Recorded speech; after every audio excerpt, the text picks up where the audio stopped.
प्रश्नावली 17.10 का तीसरा प्रश्न है, मूल्यांकन कीजिए। इसके अंदर जो प्रश्न दिए हुए हैं इनमें से पहला प्रश्न पहले देख लेते हैं। तो पहला प्रश्न है 0.3 के ऊपर बार लगा हुआ है। ठीक है, ये जो 3 के ऊपर बार लगा है इसका मतलब क्या होता है? इसका मतलब होता है 0.3, है ना। 3 के ऊपर बार का मतलब होता है इसके पीछे में 3 जो है ये लगातार आते जा रहे हैं। कहाँ, कब तक के आते रहेगा? अनंत तक के आते रहेगा, मतलब इंफिनिटी तक चलते रहेगा। तो जो ये 3 के ऊपर जो बार लगा है इसका मतलब क्या है? 3 जो है ये बार बार आ रहा है। तो बार बार आ रहा है इसीलिए इसको हम एक बार 3 लिख के ऊपर में बार लगा देते हैं। ठीक है, तो ये इस प्रकार से मतलब जो ये फॉर्म है ना, ये रियल में इस फॉर्म के रूप में है जिसको हम इस प्रकार से लिख सकते हैं। ठीक है, लिखने के बाद ऊपर में बार लिखेंगे तो ये यही प्रदर्शित कर रहा है कि ये जो फॉर्म है ये इस फॉर्म है, मतलब इसका जो रियल फॉर्म है ये है, और इस फॉर्म को हम लिखेंगे तो इसे बार लगा के भी लिख सकते हैं। ठीक है, तो ये बार का मतलब यही होता है। समझ में आ गया? चलो आगे हल करते हैं अब, है ना। अब इसे गुणोत्तर श्रेणी के रूप में बांट लेते हैं। गुणोत्तर श्रेणी के, तो देखो गुणोत्तर श्रेणी के रूप में जब बांटेंगे तो इन दोनों को पहले लेंगे। ठीक है, तो 0.3, ठीक है, पहला पद बन गया। 0.3 पहला पद बन गया। ठीक है, अब 0.3 को 3 का जो उपयोग है हमने कर लिया है ना, तो कर लिया है, इसको 0 और इसको 0 मानेंगे। ठीक है, ये पहले से 0 है तो 0 ही रहेगा, लेकिन ये भी अब क्या बन जाएगा? 0 बन जाएगा। इसके बाद एक संख्या क्या है? 3, तो 3 को आप पीछे से उतार लेते हैं। दूसरा पद बन गया। दूसरा पद के बाद तीसरा पद कैसे निकालें? देखो ये 3 को भी हमने ले लिया है ना, यहाँ पे आ गया है, ये पद बना था तो इसका भी उपयोग कर लिया। तो अब ये कितने 0 हो जाए? 1 2 3, तो एक 0 के बाद दशमलव है, ये पहले से 0 था, 0 लिखेंगे, इन दोनों को भी 0 के बतौर ही मानेंगे। फिर पीछे वाला पद क्या है? 3, 3 को उतार लेंगे इस प्रकार से। ठीक है, इसी तरीके से ये अनंत तक के चलता रहेगा। तो ये रहा एक गुणोत्तर श्रेणी, हमें एक गुणोत्तर श्रेणी मिल गया। समझ में आया? अब इसको बटा मतलब ये जो है ना, इसे बटा के फॉर्म में लिख लेते हैं। ठीक है, तो 0.3, तो 3 बटा दशमलव का 1 लिखते हैं और इसके बाद जो संख्या है उसको 0 के बतौर लिखते हैं। तो ये 0 हो गया, 10 हो गया। फिर यहाँ पे जो है ये 3 ऊपर में लिखेंगे, 3 के बाद ये 1 हो जाएगा, है ना, और ये 2 शून्य लगेगा। ठीक, इस तरीके से।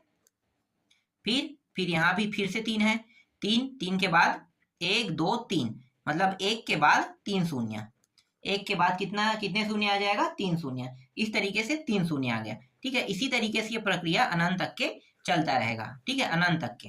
अब देखो 3/10 है ना, 3 ऊपर में आया तो 3 को उभयनिष्ठ के रूप में निकाल लेते हैं। नीचे में कितना है? 10 है, 100 है और ये 1000 है। तो सभी 10 के गुणज में है तो 10 को भी उभयनिष्ठ के रूप में निकाल लो। तो यहाँ पे सिर्फ 1 बचेगा, यहाँ पे 1/10 बचेगा और यहाँ पे 1/100 बचेगा। इस तरीके से ये अनंत तक के जाएगा। अब a का मान निकाल लेते हैं। a का मान, पहला पद देखो, यहाँ पे a का मान कितना है? 1 है।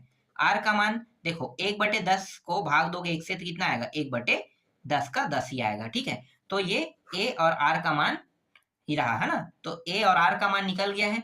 अब सूत्र लगा देते हैं। सूत्र है s infinitive a 1 minus r। तो देखो ये 3/10 है, ये जो पूरा है ना, ये जो सूत्र है, ध्यान देना, ये जो सूत्र है s इन्फिनेटिव का, इसके साथ ये 3/10 का गुणा है, समझो ये गुणा है। ठीक है, ये सूत्र है जो है ये इसका सूत्र है, ना कि 3/10 का। तो 3/10 क्या है? इसके साथ गुणा के रूप में है, तो मतलब क्या होगा? ये 3/10 इसके साथ भी गुणा हो जाएगा। ठीक है, अब मानों को रख देते हैं। तो 3/10, a की जगह में 1 माइनस और r की जगह में 1/10, इस तरीके से। तो 3/10 गुणित कोष्टक के अंदर 1, 10 एकम 10, 10 में 1 घटाओगे 9, 9/10, ये रहा 9/10, ये कुछ नहीं मतलब 1, पहले चौथे का गुणा, दूसरा और तीसरे का गुणा।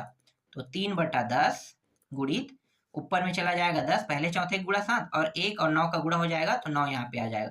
10 10 कट गया, 3 एकम 3 दिया, मतलब 1/3 जो है उत्तर आ रहा है। ठीक है, तो 1/3 जो है इस प्रश्न का उत्तर है। तो इस तरीके से तीसरा का पहला प्रश्न बन गया। अब देखो दूसरा प्रश्न, 0.231 दिया हुआ है और इसके ऊपर भी इस बार बार लगा है। ठीक है, 231 के बाद इसके ऊपर भी क्या लगा है? बार लगा हुआ है। तो इसका मतलब क्या है? ये जो बार लगा है इसका मतलब ये है कि 0.231, ठीक है, फिर क्या होगा? फिर से 2 3 आ रहा है ना, 2 3 1। देखो बार बार क्या होगा? ये रिपीट होते जा रहा है, 2 3 1, इस तरीके से।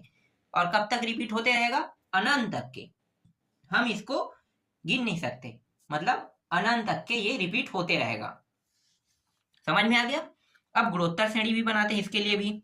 तो देखो, पहले इन तीनों को लेंगे और एक जी दशमलव को, है ना, तो दशमलव, फिर 2 3 1, 2 3 1, ठीक है, 2 3 1 आ गया, पहला पद बन गया।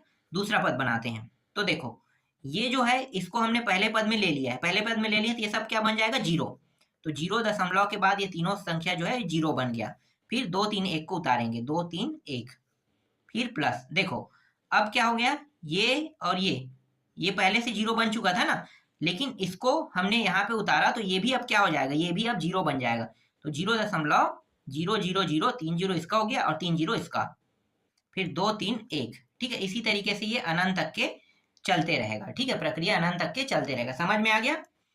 अब इसको भी बटा के फॉर्म में लिख लेते हैं। तो 231 दशमलव का 1 1 2 3 शून्य, तो 3 शून्य लगा देते हैं, ठीक है, 3 शून्य इस तरीके से, ठीक है। फिर यहाँ भी 231 दिया हुआ है, फिर 1 2 3 4 5 6, 6 शून्य, फिर दशमलव का 1 लिखेंगे, फिर 6 शून्य, ये रहा 6 शून्य, देखो जोड़ा में 6 शून्य आ गया। फिर 231, फिर दशमलव का 1, देखो 1 2 3 4 5 6 7 8 9, 9 शून्य, तो 2 शून्य 2 4 शून्य 2 6 शून्य 2 8 शून्य और एक 9 शून्य, ठीक है, 9 शून्य हो गया। फिर अनंत इस तरीके से लिख देंगे। अब यहाँ पे उभयनिष्ठ क्या निकाल सकते हैं? 231 को उभयनिष्ठ निकाल लेते हैं, ठीक है। अब देखो, जो ये यहाँ पे 1000 है, इसको भी उभयनिष्ठ के रूप में निकाल लेंगे, ठीक है, क्योंकि 1000 के देखो पहाड़ा में ये सब के सब आ रहा है ना, तो 1000 को निकाल लेंगे। तो ये जो है उभयनिष्ठ के रूप में निकला, 1, फिर 231, 3 शून्य को कम कर दो क्योंकि 3 शून्य यहाँ पे आ गए, 1000 मतलब आ गया है ना, यहाँ पे 3 शून्य कम करने के बाद कितने शून्य बचेंगे? यहाँ पे 3 शून्य, फिर 231, 3 शून्य को निकाल दो तो 6 शून्य बचेगा, तो यहाँ पे हम 6 शून्य को लिख देते हैं, ठीक है। इस तरीके से अनंत तक के ये भी चलता रहेगा। फिर 231, फिर 1000, ठीक, और ए और आर, देखो ए का मान ये रहा और आर का मान, ये पूरा आर का मान बने, क्योंकि 1 से भाग देंगे तो यही के यही मान आएगा ना, तो डायरेक्ट अब लिख देते हैं, ठीक है। यहाँ पे मैं आगे में सूत्र लगा देता हूँ, एस इन्फिनिटिव, ये जो मान है इसके साथ गुणा में रहे गुणा कर देते हैं, और ये जो ए का मान है वो 1 है ना, और 1 माइनस आर का मान कितना है? 231 अपान ये रहा 1000। एक मिनट, ये तो हमने बाहर निकाल लिया है ना, तो 1 हो जाएगा, ठीक है, ये 1 है, इसको 1 लिखो, ठीक है। देखो अभी गलती हो रहा था, ठीक है, गलती को सुधार लिए, ठीक, इस तरीके से। फिर 231 और ये रहा 1000, ठीक, फिर 1000 एकम 1 और इसको घटाओगे तो कितना आ जाएगा? 999, है ना, 999 और 1000, यहाँ पे कुछ नहीं, मतलब एक पहले चौथे गुणा, दूसरा तीसरे का गुणा, तो ये हो गया 231, ये 1000 गुणित ये 1000 ऊपर चला जाएगा, तो 1000 ऊपर चला गया और 999 नीचे आ जाएगा, 999 नीचे आ गया, ये दोनों कट गया, 231 और ये 999, यही क्या है? इस प्रश्न का उत्तर है। तो इस तरीके से एस इन्फिनिटी का मान इस प्रश्न में इतना आया, ठीक है, 231 अपान 999 जो है दूसरे प्रश्न का उत्तर है। समझ में आया? देखो बहुत आसान प्रश्न है, बहुत ही आसान प्रश्न है ना, बहुत आसानी से भी मैंने इसको हल कर दिया, ठीक है। चलो अगला प्रश्न देखो। देखो तीसरा का तीसरा प्रश्न, देखो तीसरा के तीसरा प्रश्न जो है इसको अब इस बार किस प्रकार से लिखेंगे? देखो 3.5, 5 के बाद 2 के ऊपर बार दिया है, इस बार 2 के ऊपर बार दिया है, तो इसका मतलब क्या है? ये जो 2 है ना, ये 2 2 2 बस रिपीट होते जाएगा, है ना। 3.5 के बाद जो 2 है ये अकेला 2 के ऊपर बस बार लगा है ना, अकेला 2 के ऊपर बार लगा है, इसका मतलब है कि सिर्फ 2 2 2 जो है बस रिपीट होते जाएगा इस तरीके से। समझ में आ गया? सिर्फ 2 को रिपीट करना है। तो चलो अब इसको भी गुणोत्तर श्रेणी के फॉर्म में लिख लेते हैं, ठीक है, गुणोत्तर श्रेणी के फॉर्म में लिखेंगे।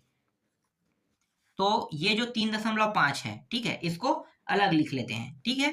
क्यों अलग लिखेंगे? क्योंकि ये जो 2 है ना, 2 के सीरीज को अलग करेंगे और 3.5 को अलग करेंगे, तो 3.5 को अलग कर देते हैं, तो 3.5 ये मैंने अलग लिख दिया, ठीक है। 3.5 को अलग लिखने के बाद अब क्या करेंगे? ये प्लस में है ना, प्लस में अब इस तरीके से कोष्टक में इसे लिखेंगे, ठीक है, कोष्टक में लिखेंगे, और कोष्टक में लिखने के बाद अब ये जो पहला पद बन रहा है, ठीक है, इसको लिखते हैं। तो पहला पद देखो 3.5 को हमने अलग कर दिया, है ना, अलग कर दिए। तो अलग करिए तो यहाँ पे तो हमने ले लिया 3.5 को, तो यहाँ पे ले लिए हैं, तो ये जो दोनों जो है ये क्या बन जाएगा, 0 0 बन जाएगा, ठीक है, 0.0, फिर 2 को उतारेंगे, ठीक है, 2 को उतार दिए, पहला पद बन गया।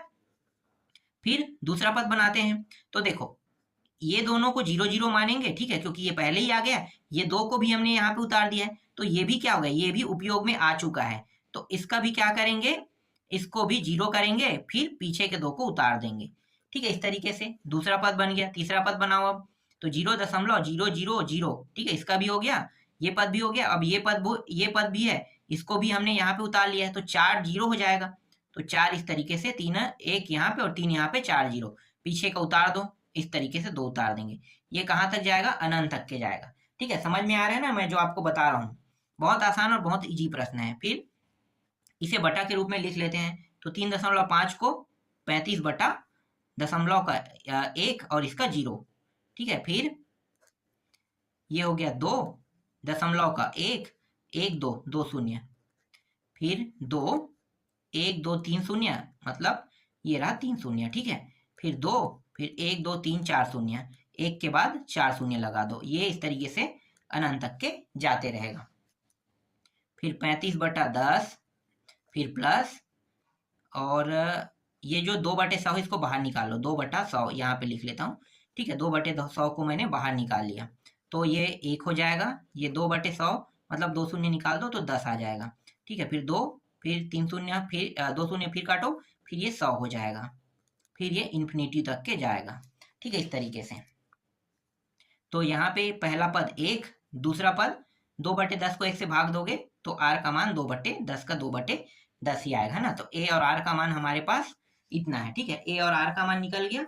अब a और r का मान निकल गया तो आसानी से क्या निकाल सकते हैं, एक मिनट यार, यहाँ पे मैं गलती कर देता हूँ, 2 को तो निकाल दिया ना, तो ये 1 होगा, ठीक है, ये 1/10 याद रखना, ठीक है। देखो दूसरा में भी यही गलती हो रहा था, तीसरा मतलब दूसरा में भी यही गलती हुआ था, तीसरा में भी दूसरा जैसे ही गलती हो रहा था। तो ध्यान से देखना है ना, हो सकता है थोड़ा बहुत गलती मुझसे हो सकता है, तो उसको थोड़ा सा ध्यान से देखना, उसको सुधार लेना, ठीक है।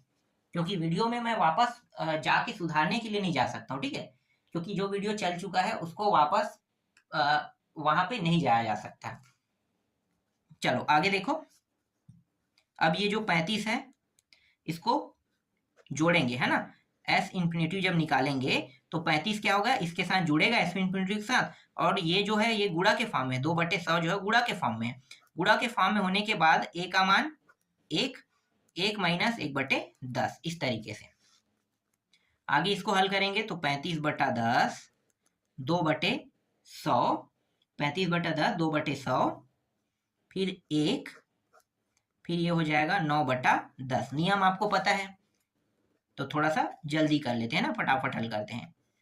तो ये हो गया 100 गुणित 10 ऊपर 9 नीचे, 1 शून्य कट गया, तो ये हो गया 9 दही 90, है ना, मतलब 35/10 प्लस 2/90। तो जब तक के हर बराबर नहीं होगा तब तक ये हल नहीं होगा।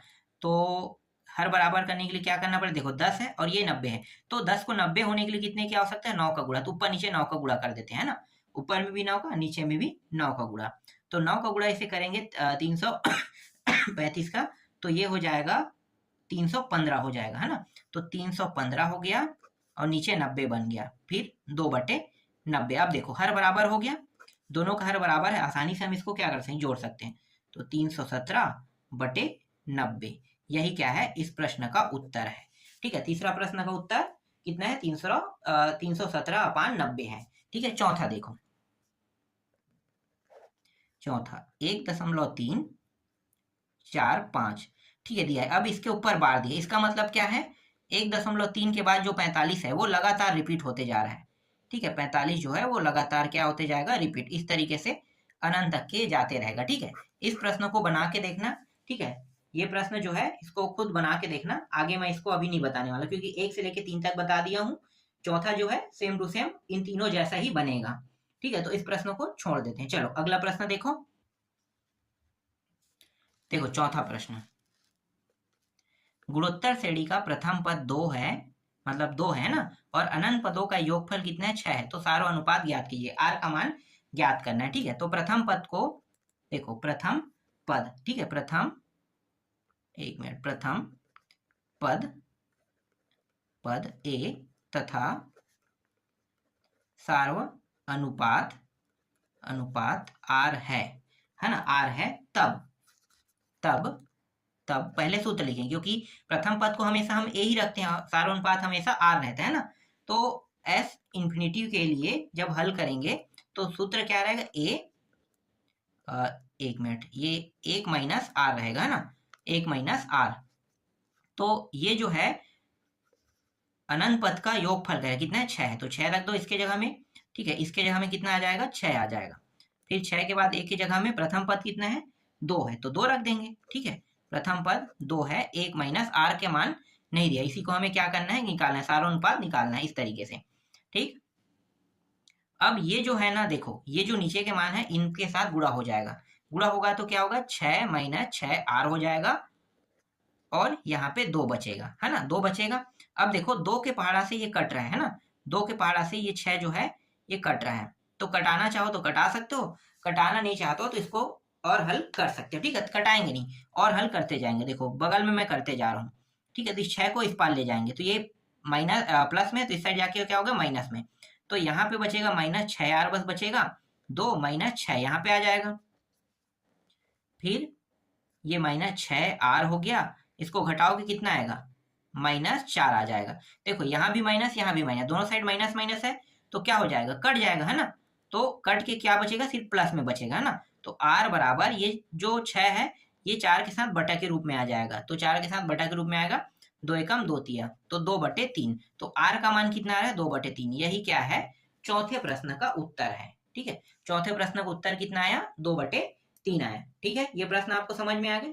चलो अगला प्रश्न देखो, पांचवा प्रश्न देखो। देखो जो गुणोत्तर श्रेणी का सारानुपात इस बार दिया हुआ है, अनंत पदों का योगफल दिया हुआ है, तो इस बार क्या ज्ञात करना है, प्रथम पद ज्ञात करना है। चलो सीधा सूत्र लगा दो, टाइम वेस्ट नहीं करेंगे, ए 1 माइनस आर, है ना। तो अनंत पदों का योगफल कितना है, 80/9 है। ए का मान ज्ञात करना है, और आर का मान कितना दिया हुआ है, 1 माइनस आर का मान 4/5 दिया हुआ, ठीक है। सूत्र में रख देंगे। इसके बाद ये 80/9 हो गया ए, और ये 5 एकम 5, 5 में 4 घटाओगे तो 1 बचेगा, है ना, तो 1/5 आ जाएगा। तो ये 1/5 आ गया, ठीक है, 1/5। ठीक, आगे देखो, एक चीज यहाँ पे माइनस है, सॉरी मैं प्रश्न में माइनस लिखना भूल गया था, ठीक है। यहाँ पे माइनस है, तो यहाँ पे भी माइनस, अंदर में माइनस में प्लस हो जाएगा, ठीक है। तो ये कितना हो जाएगा, 5 एकम 5 और माइनस में प्लस, तो 5 4 9, तो ये हो गया 9 हो जाएगा, ठीक है। ये इस तरीके से रहेगा, ठीक। आगे हल करो तो ये हो जाएगा 80/9, और ये 5 जो है ऊपर में चला जाएगा पहले, और ये दूसरा पद तो दिखाई नहीं रहा है, मतलब 1 है, दूसरा तीसरे का गुणा, है ना। तो 5 ए, और ये रहा 9, 9 9 यहीं पे काट देते हैं, और 5 के पहाड़ा से ये भी कट रहा है, ठीक है। तो 5 के पहाड़ा से कितने बार में कट रहा है, 5 एकम 5, 3 शून्य, 5 छक्के 30, तो ए का मान कितना आ गया, 16। तो यही क्या है, इस प्रश्न का उत्तर है। तो पांचवें प्रश्न का उत्तर कितना आया, पांचवें प्रश्न का उत्तर जो ए का मान निकालना था, ए का मान इस प्रश्न में 16 आया, प्रथम पद का मान। तो आज की वीडियो में बस इतना ही, बाकी जो बचा है उसको मैं आपको नेक्स्ट वीडियो में बताऊंगा।